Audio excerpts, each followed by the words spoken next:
할렐루야, 성도 여러분 반갑습니다. 오늘은 7월 21일 수요 예배 하나님 앞에 드리게 됐습니다. 예배에 오신 우리 모든 성도님들 주님의 이름으로 환영하고 여러분 모두 축복합니다. 먼저 예배에 대한 안내를 먼저 드리겠습니다. 오늘 설교의 주제는 주여 내 아들을 불쌍히 여기소서. 아버지가 아들의 병을 고치고자 하는 간절함이 있는 그런 기도의 요청, 기도의 또 제목, 또 예수님에게 구하는 그런 간절함이 이제 예수님 만나서 해결함을 받는 그런 본문의 말씀을 오늘 강론을 하겠습니다. 예배 순서는 묵도, 찬송, 설교, 성경 읽고 설교, 기도, 축도하는 순서로 진행을 하겠습니다. 먼저 다 같이 묵상기도 하심으로 수요 예배 시작하겠습니다. 거룩하신 하나님 아버지, 우리가 생업의 모든 일선을 멈추고 하나님 앞에 예배할 때에 우리 심령에 주님이 새 힘을 주시고 또 이 예배를 주님이 기쁘게 받아주시고 성령으로 충만한 시간 되게 하여 주시옵소서. 예수님의 이름으로 기도하옵나이다. 아멘.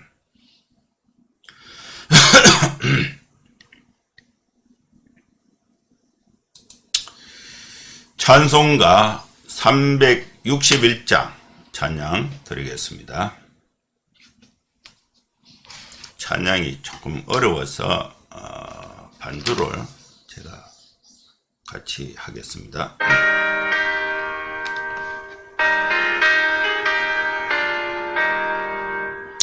기도하는 이 시간 주께 무릎 꿇고 우리 구세주 앞에 다 나아가네.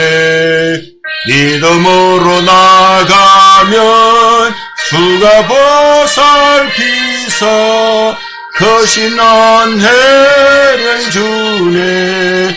거기 기쁨인데 그 시간에 복을 주시네. 고난 내 마음속에 기쁨 충만하네. 기도하는 이 시간 주가 곁에 오서 인자하신 얼굴로 귀 기울이네. 이우고 주를 의지하면 거신 은혜를 주네. 거기 기쁨인데 시간에 복을 주시네. 고난 내 마음속에 기쁨 충만하네.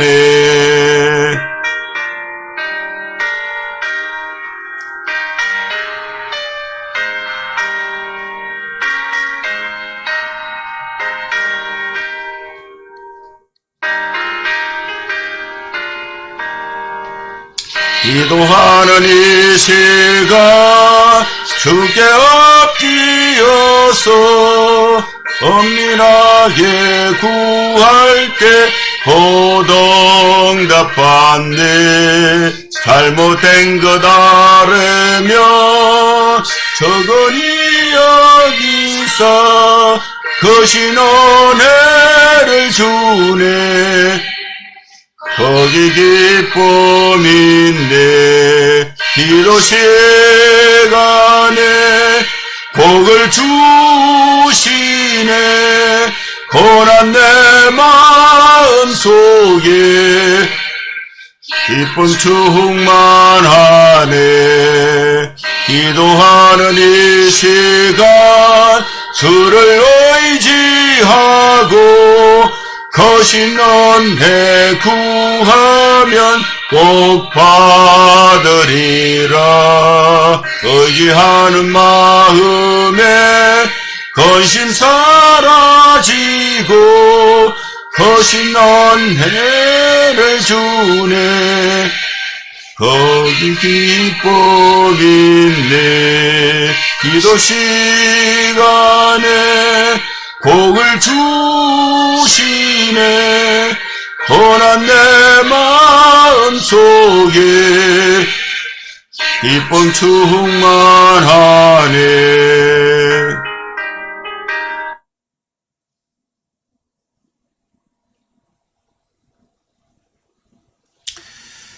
귀한 찬양 감사합니다. 하나님 말씀을 봉독하겠습니다. 마태복음 17장 14절에서 23절 말씀을 봉독합니다. 그들이 무리에게 이르매 한 사람이 예수께 와서 꿇어 엎드려 이르되 주여 내 아들을 불쌍히 여기소서. 그가 간질로 심히 고생하여 자주 불에도 넘어지며 물에도 넘어지는지라. 내가 주의 제자들에게 데리고 왔으나 능히 고치지 못하더이다. 예수께서 대답하여 이르시되 믿음이 없고 패역한 세대여, 내가 얼마나 너희와 함께 있으며 얼마나 너희에게 참으리요. 그를 이리로 데려오라 하시니라. 이에 예수께서 꾸짖으시니 귀신이 나가고 아이가 그때부터 나으니라. 이때에 제자들이 조용히 예수께 나와 이르되 우리는 어찌하여 쫓아내지 못하였나이까. 이르시되 너희 믿음이 작은 까닭이니라. 진실로 너희에게 이르노니 만일 너희에게 믿음이 겨자씨 한 알만큼만 있어도 이 산을 명하여 여기서 저기로 옮기지라 하면 옮겨질 것이요 또 너희가 못할 것이 없으리라. 갈릴리에 모일 때에 예수께서 제자들에게 이르시되 인자가 장차 사람들의 손에 넘겨져 죽임을 당하고 제3일에 살아나리라 하시니 제자들이 매우 근심하더라. 아멘. 오늘 하나님께서 우리 교회에 또 저와 여러분에게 주신 말씀이 본문 말씀 마태복음 17장 14절에서 23절 말씀입니다. 이 말씀을 가지고 하나님의 은혜를 받고자 합니다. 여러분 한 3일 동안 주일을 지나고 또 지나는 동안에 많은 일들이 있었을 것입니다. 이 과정 속에서 하나님 앞에 또 말씀과 기도와 또 예배로 함께 할 때에 우리 심령에 또 자신을 돌아보고 또 다시 힘을 얻는 귀한 시간이 될 수 있기를 바랍니다. 오늘 이 성경 본문에는 두 가지 기사가 실려 있습니다. 14절에서 21절까지는 간질 환자가 있는데 불에도 넘어지고 물에도 넘어지고 아들이 이렇게 좀 병에 걸려 있으니까 아버지가 아주 참 마음이 또 현실 생활 속에서 힘든 가운데 아들을 고치고자 하는 간절함이 있는 그 아버지가 예수님에게 주여 내 아들을 불쌍히 여기소서 이렇게 이제 예수님께 데려왔던 사건이 있습니다.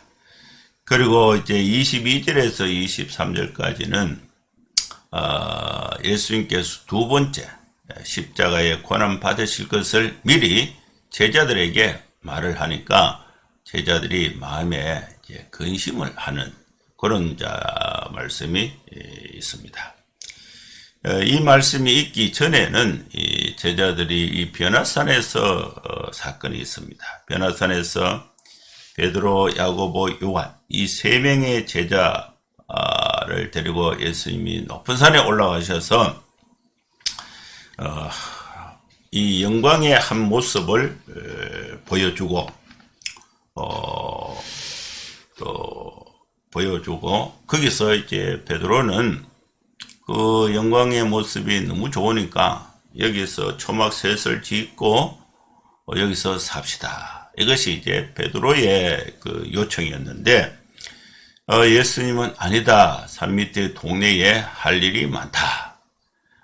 그래서 이 제자들을 데리고 베드로, 야고보, 요한 이 세 명의 제자들을 데리고 산 밑에 내려오니까 9명의 나머지 제자들과 간질병이 걸린 아들을 가진 아버지 이제 그 사건이 생기게 된 것입니다.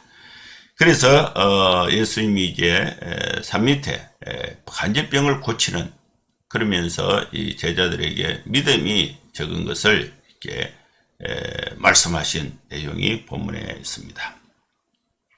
변화선에서 세 명의 제자에게 예수님은 자신의 영광의 한 부분을 보여주시고 또 거기에 체류하고자 했던 이 베드로의 그 간청을 뒤로 하고 산 밑에 내려오셔서 간질에 걸린 아이를 가진 이 아버지의 간절한 그 애원을 들으시고 이 간질병 걸린 아이를 고쳐주신 사건이 있습니다.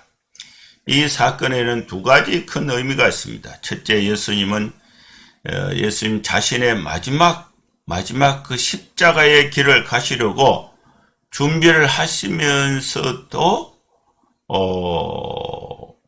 병든 자들이 예수님께 나왔을 때에 기꺼이 그 병을 고쳐주시는 사건이 있습니다.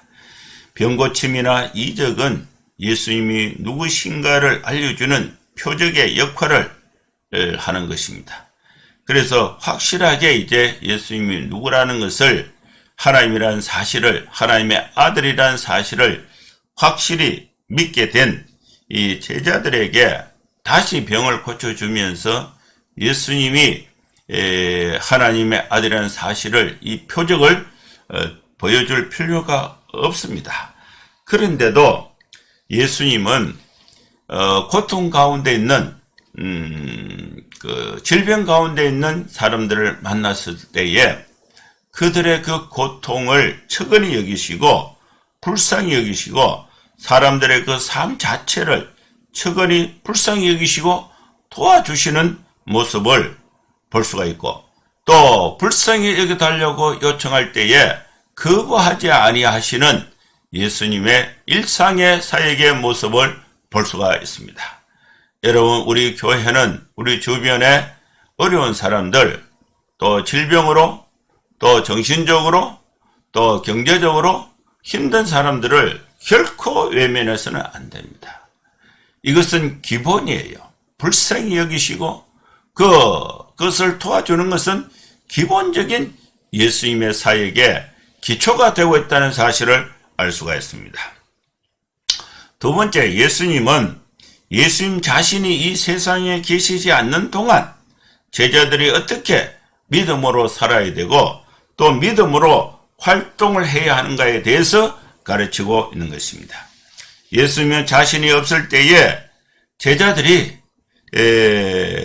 예수님께서 제자들에게 주신 그 능력을 사용해서 귀신을 쫓아내고 병을 고쳐주는 그런 능력 있는 사역을 하기를 예수님이 기대하셨습니다. 그런데 이제 예수님이 변화산에 올라가 계시고 9명의 제자들은 산 밑에 있는데 이 예수님의 제자들에게 아버지가 간질병 들린 아이를 데리고 왔을 때에 이 9명의 제자들이 이 병을 고치지 못한 거예요. 이 사건을 가지고 우리가 교훈을 받을 수 있는 것은 이 제자들이 믿음이 적어서 이 병을 고치지 못했다. 그래서 이 제자들은 믿음이 작은 자들로 규정을 하고 있습니다. 이미 예수님은 제자들에게 병을 고치는 능력을 주셨습니다. 그런데 이 제자들은 예수님께서 주신 병 고치는 이 능력을 사용하지 못한 것입니다. 예수님이 주신 능력을 사용하지 못하고 있는 이 제자들을 예수님이 믿음이 적은 자들로 규정을 하신 것입니다. 그걸 반대로 생각하면은 예수님을 믿는다면은 예수님이 함께 계시고 함께 계시지 않고는 예수님을 믿는다면은 예수님이 현장에 함께 하시든지 예수님이 함께 하시지 않든지 상관이 없이 이 제자들은 산이라도 옮길 수 있어야 하고 또 못할 일이 없어야 됩니다. 이것이 예수님이 함께 하신다는 믿음이 되는 것입니다. 이제 요 사건이 이제 있고 얼마 지나지 않아서 예수님께서 두 번째로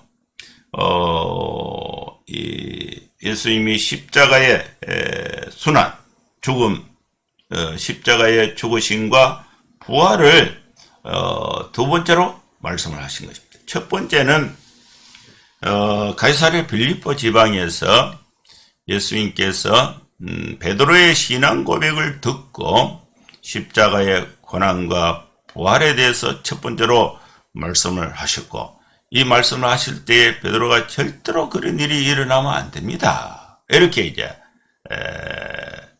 베드로가 이제 대답을 했죠. 그래서 이 두 번째 이 십자가 고난과 부활에 대한 예고는 변화산 사건이 있은 이후에 간질병을 고친 후에 예수님께서 십자가 고난 받으실 것과 부활하실 것에 대해서 미리 말씀을 하신 것입니다. 이제 이 두 번째 말씀을 하시니까 이 제자들은 예수님이 십자가 고난 받으신다는 것은 피할 수 없는 기정사실로 받아들이고 있습니다. 그러나 제자들의 마음에는 슬퍼하는 기색, 근심하는 기색이 보이고 있습니다. 이 말씀이 본문의 전체 줄거리입니다. 이 내용을 이제 한 구절씩 읽으면서 강독하면서 또 하나님이 주신 메시지 은혜를 받고자 합니다. 먼저 14절 말씀을 보겠습니다. 그들이 무리에게 이르되 한 사람이 예수께 와서 꿇어 엎드려 이르되, 예수님과 세 제자가 산 밑에 있던 무리들에게 왔을 때에 산 위에서 변화산을 경험하고 베드로는 거기가 좋사오니 여기 있읍시다. 그런데 예수님은 산 밑에 동네에 할 일이 있다. 그래서 이 제자들을 설득해서 산 밑에 동네에 데리고 내려왔습니다. 산 밑에 동네에는 이미 9명의 제자들이 거기에 체류하고 있었고 또 동네 사람들과 소통을 하고 있었습니다. 근데 예수님께서 산 밑에 동네에 내려오시니까 그 무리 중에 한 사람이 예수님 앞에 나와서 무릎을 꿇고 간청을 하게 됩니다. 간질에 걸려있던 아들의 그 고통이 큰데 그 간질병에 걸려서 아들이 이제 병에 있으니까 그 아버지의 마음이 얼마나 애타고 얼마나 힘들겠습니까? 그래서 이 아버지가 예수님이 내려오시니까 예수님 앞에 나아가서 무릎을 꿇고 엎드려서 간청을 하는데, 간청하는 내용이 15절이에요. 무엇으로 하여금 아버지를 예수님 앞에 무릎을 꿇게 한가? 아버지 본인의 문제가 아니고 아버지가 아들이 있는데 아들이 아프니까, 아들이 질병에 걸려 있으니까 아들을 고치려고 멀쩡한 아버지가 예수님 앞에 나와서 무릎을 꿇고 엎드린 것입니다. 엎드려서 하는 말이 15절인데, 주여 내 아들을 불쌍히 여기소서. 그가 간질로 심히 고생하여 자주 불에도 넘어지며 물에도 넘어지느니라. 아들이 아프니까 아버지가 예수님 앞에 나와서 무릎을 꿇고 엎드려서 간절히 아들을 고쳐달라고 아들의 형편을 예수님께 얘기하는 거예요. 저도 우리 아들이 있는데, 광진이가 중학교 다닐 때에 허리 디스크가 있어서 허리가 구부러지고 자세를 바르게 하지 못하고 앉아 있을 수가 없으니까 공부도 못하고 움직일 때마다 통증을 느끼고 고통을 느끼니까 그때에 내 마음이 그때 제가 춘천에 있고 우리 애가 이제 대구에서 있었는데 내가 지금 뭐 하고 있는가 이런 생각이 들더라고요. 그래서 하나님 앞에 광견이 붙잡고 하나님 우리 아들 광견이 고쳐달라고 간절하게 기도하고 여기도 데리고 저기도 데려가고 또 만날 때마다 기도하고 목사님들을 만날 때마다 기도 부탁하고 이 간질병에 들린 아버지의 마음이 저는 이 구절을 읽으면서 이해가 돼요. 주여 내 아들을 불쌍히 여기소서. 그가 간질로 심히 고생하여 자주 불에도 넘어지고 물에도 넘어진다. 아버지의 그 간절함, 간청하는 주여 내 아들을 불쌍히 여기소서. 이 간절함이 예수님과 예수님 앞에 기도하는 아버지의 모습이 여기에 담겨 있는 것입니다. 이 아버지는 아들을 위해서 예수님에게 자비를 호소하고 있습니다.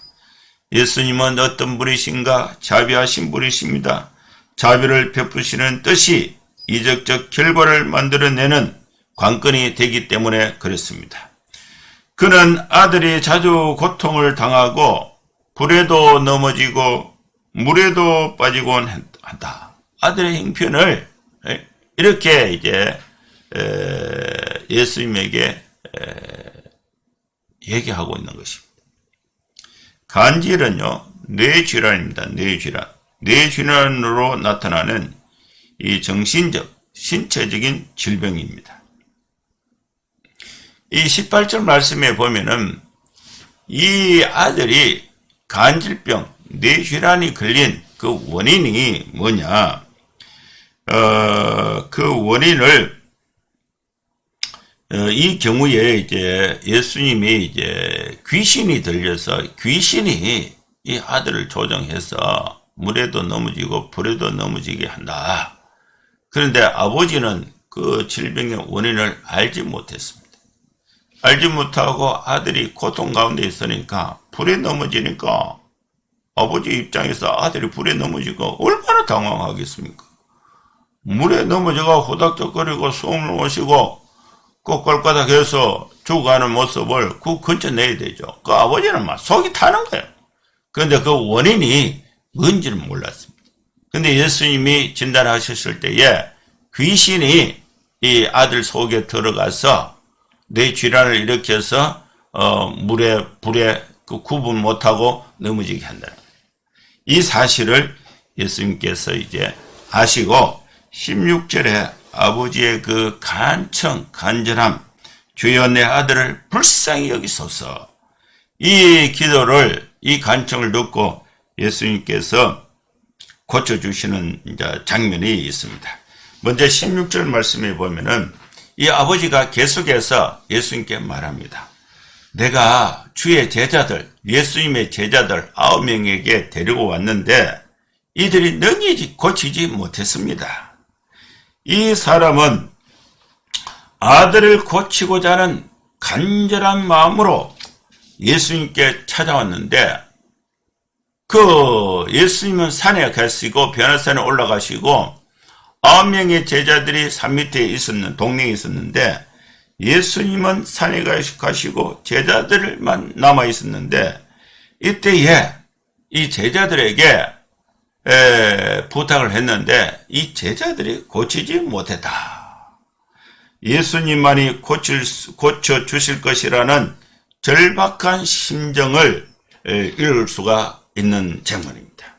이 아버지가 예수님께 나와서 주여 내 아들을 불쌍히 여기소서. 9명의 제자들에게 데려갔는데 이 제자들은 고치지 못했습니다. 이제 희망 걸 때는 예수님밖에 없습니다. 이 간절함이 있는 것입니다.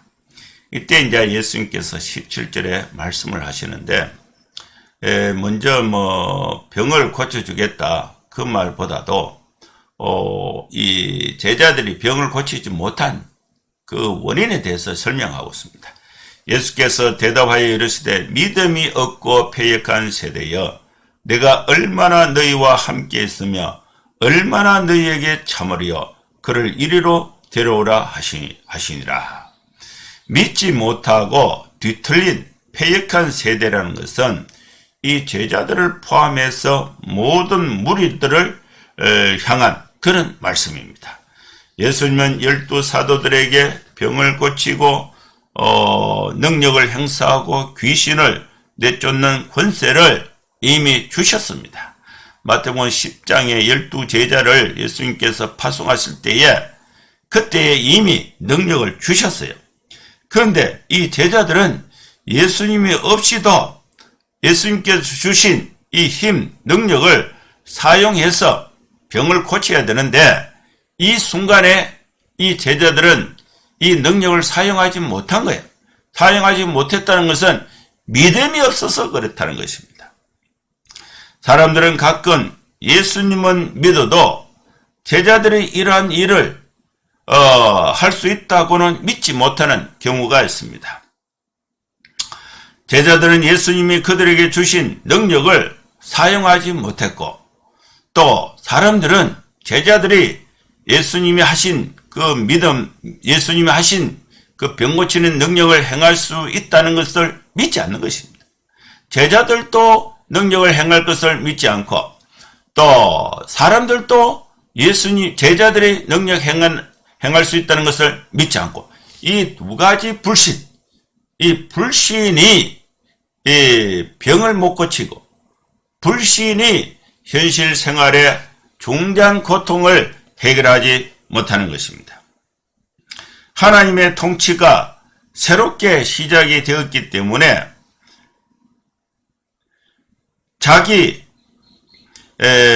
예수님이 없이도 예수님이 주신 이런 능력을 할 수 있다는 그런 기대를 갖지 못하고 그런 믿음을 갖지 못한 것입니다. 그래서 예수님께서 언제까지 너희와 함께 있겠느냐, 언제까지 참고 기다리겠느냐, 이런 한탄의 말씀이 여기에 기록이 되어 있습니다.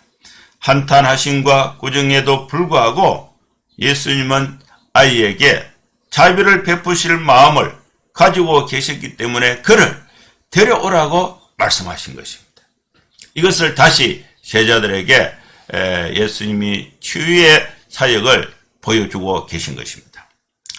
그래서 이제 그 아버지가 아들을 예수님께 데리고 왔습니다. 데리고 오니까 예수님이 18절에 말씀을 하셨는데 이에 예수께서 꾸짖으시니 귀신이 나가고 아이가 그때부터 나으리라. 예수님은 아이를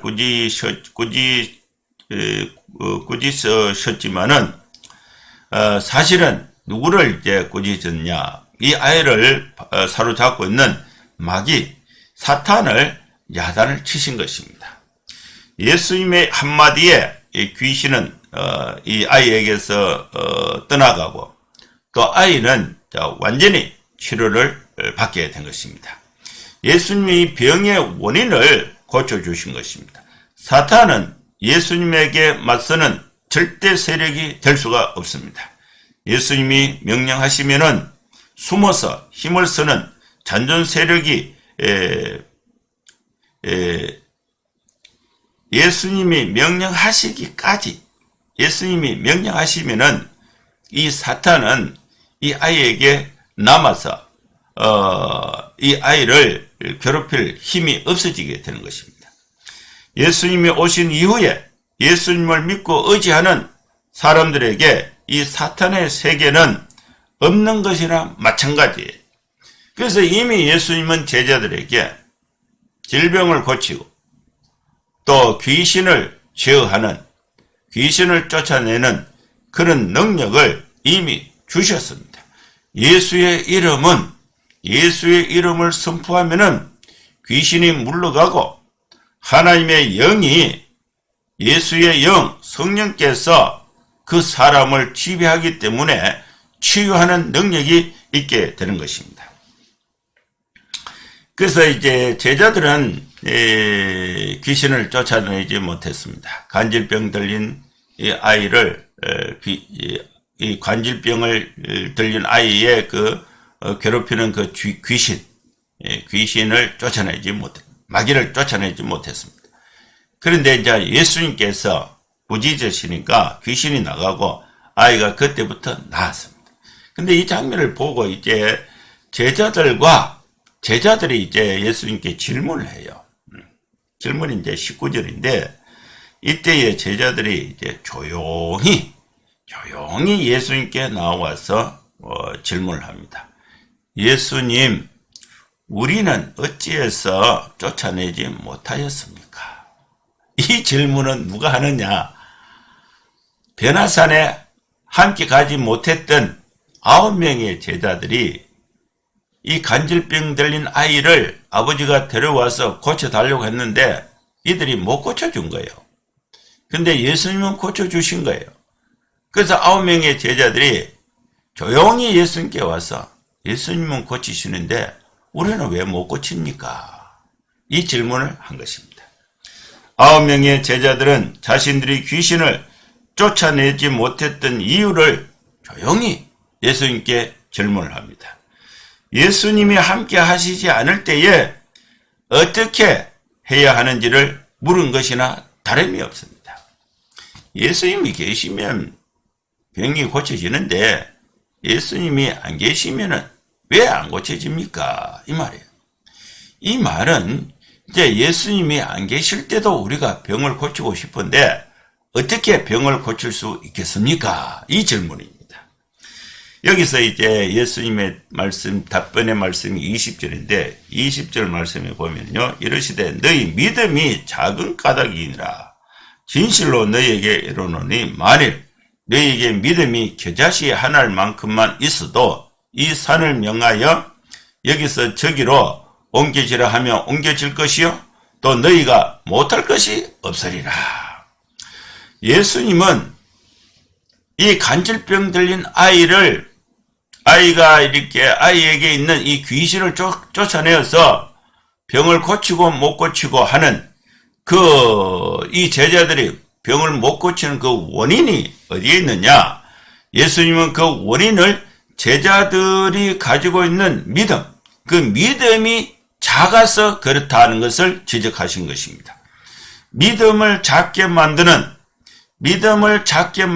요인, 예수님 함께 계시면은 예수님이 모든 일을 행하신다는 그런 믿음이 커지는데 예수님이 눈에 보이지 않으면은 믿음이 작아지는데 믿음을 작게 만드는 요소로서 예수님은 믿는 자들의 마음을 파고드는 믿는 자들의 마음을 파고들어서 그 믿음을 작게 만드는 요인이 세 가지가 있는데 첫째는 걱정입니다. 걱정. 이 걱정이 예수님에 대한 믿음을 적게 만듭니다. 그리고 공포입니다. 공포. 두려움이죠. 두려움. 공포. 그 다음에 의심이에요. 의심. 이 걱정과 공포와 의심은 믿음을 작게 만듭니다. 믿음을 작게 만드는 적이 뭐냐? 공포, 걱정과 공포와 의심입니다. 이 경우 의심이 제자들의 믿음을 약하게 만들었다고 추측할 수가 있습니다. 믿음은 질이나 양을 따질 수 있는 문제가 아닙니다. 예수님을 의지하는 것이기 때문에 그렇습니다. 따라서 예수님은 자신을 향해서 겨자씨만한 믿음만 있어도 산을 향하여 말할 수 있고 산이 순종하고 못할 일이 없다고 말씀을 하신 것입니다. 예수님에게는 불가능한 일이 없습니다. 그러나 믿음의 결과는 하나님에게 달려있음으로써 하나님이 원하신 것만이 믿음의 결과로 나타난다고 말해도 좋은 것입니다. 우리가 믿음이 크다고 우리가 아무거나 할 수 있는 게 아니에요. 믿음의 대상은 하나님의 말씀과 또 하나님과 하나님의 말씀인 성경이 우리의 믿음의 대상입니다. 우리가 예수님을 믿는다는 것은 예수님의 능력을 믿는 거예요. 그러면은 그 믿음이 역사를 만들어내는데 어떤 역사를 만들어내는가?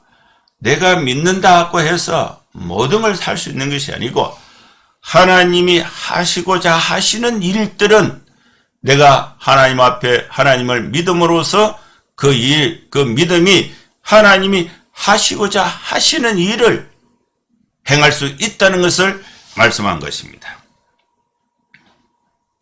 믿음의 결과는 하나님에게 달려 있습니다. 그래서 하나님이 원하시는 것만이 믿음의 결과로 나타날 수가 있는 것입니다. 오늘 이 과정을 보면은요, 우리가 이제 세 가지로 크게 생각할 수가 있는데, 아들을 가진 아버지는 어쨌든 아들을 고쳐야 되는 간절함이 있습니다. 간절함. 이 간절함은, 그죠? 이 병을 고치고자 하는 간절함은 결국은 병자를 찾아서, 내가 아들을 고치고자 하는 이 간절함은요, 제가 우리 아들이 아파 보니까, 찾아가게 돼 있어요. 병은 자꾸 얘기를 하면요, 어느 병원이 좋다. 또 이렇게 척추가 있으니까, 전라도 어디 가면은, 손으로 이렇게 만지면 병을 고칠 수 있다. 그리고 전라도까지 갔어요. 그리고 어성에 어디 가면은, 체육관에 가면은, 병을 고칠 수 있다. 거기도 찾아가고, 또 정형외과, 여기도 가고, 서울도 가고, 대구도 가고, 춘천도 가고, 이렇게 찾아다니게.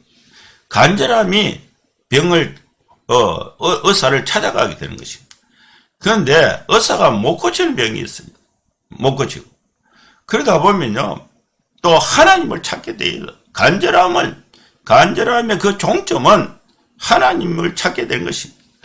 근데 하나님을 찾아가는 과정에, 이 아버지는, 주변에 그 병은 다, 이 용하다는 그 병원에는 다 못 고치고, 또, 기적을 행하시는 예수님께 찾아가는 그 첫 과정에 제자들에게 찾아갔는데 제자들이 못 고치니까 결국은 이제 이 제자를 통해서 예수님께 가서 이 병을 고치는 거예요. 그래서, 이 간절함, 주여 내 아들을 불쌍히 여기소서. 여러분, 우리 인생에 중요한 문제에 부닥쳤을 때에 힘으로 능으로 되지 않는 것은 하나님의 능으로 될 수가 있습니다. 하나님 앞에 간절하게 기도하고 요청하고 길을 찾을 때에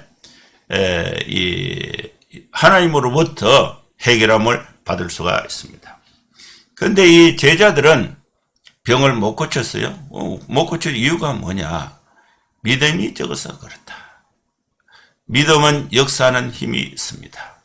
예수님을 믿는 믿음은 병을 고치는 능력이 있습니다. 그래서 예수님은 모든 것을 하실 수 있다는 그런 믿음은 역사하는 힘이 있고, 그 믿음은 예수님이 원하시는 것은, 하나님이 원하시는 것은 믿음의 결과로서 다 해결함을 받을 수가 있다는 것으로 말씀을 정리할 수가 있습니다. 이제 이 사건이 있고, 이제 예수님께서 한 번 더 십자가 고난과 부활에 대해서 설명하고 있습니다. 그것이 22절에서 23절 말씀인데, 갈릴리에 모일 때에 예수께서 제자들에게 이르시되, 인자가 장차 사람들의 손에 넘겨져 죽임을 당하고 제3일에 살아나리라 하시니 제자들이 매우 근심하더라. 북쪽 여행을 마치시고 갈릴리로 들어오셔서 예수님은 두 번째로 예수님께서 자신의 순환과 죽음, 부활에 대해서 예고를 하신 것입니다. 사람들의 손이란 장로들과 대제사장들과 율법학자들을 뜻합니다. 같은 말씀을 두 번 들은 이 제자들은 말릴 수도 없다는 것을 알고 예수님께서 십자가에 고난 받으실 것에 대한 기정사실로 받아들이면서도 그런데 마음으로는 예수님이 십자가에 고난 받으시면 안 되는데 하는 그런 슬퍼하는 그런 마음이 있습니다. 예수님을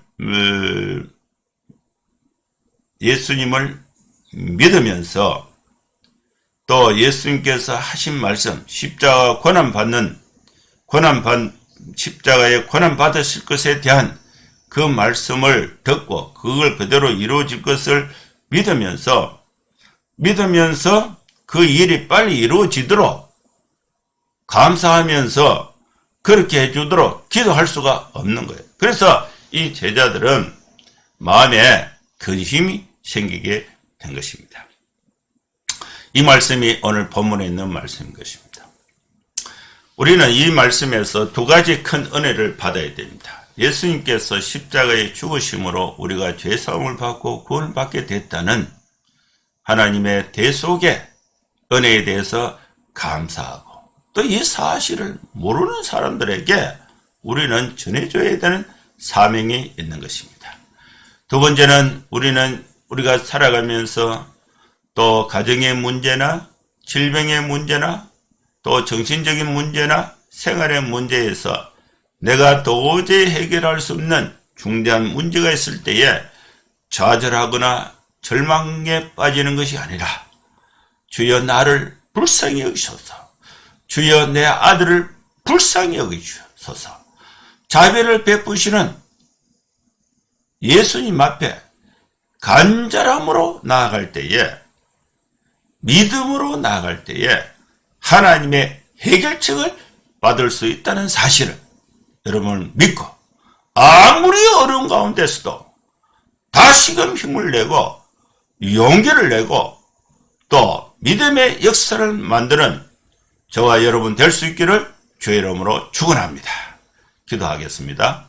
하나님 아버지, 부족한 저희들을 주님의 자녀로 삼아주시고 힘들고 어려울 때에 예수님 앞에 주여 내 아들을 불쌍히 여기소서 간절함으로 믿음으로 나왔던 이 아버지처럼 우리 인생사에 있어서 크고 작은 문제가 생길 때에 염려하고 걱정하고 한탄하고 후회하고 힘들게 살 것이 아니라 하나님 앞에 간절함으로 나와서 믿음으로 나와서 우리 모든 문제를 해결하면서 기쁘고 즐겁고 행복하게 살아갈 수 있는 우리 모든 성도들의 삶이 되게 하여 주시옵소서.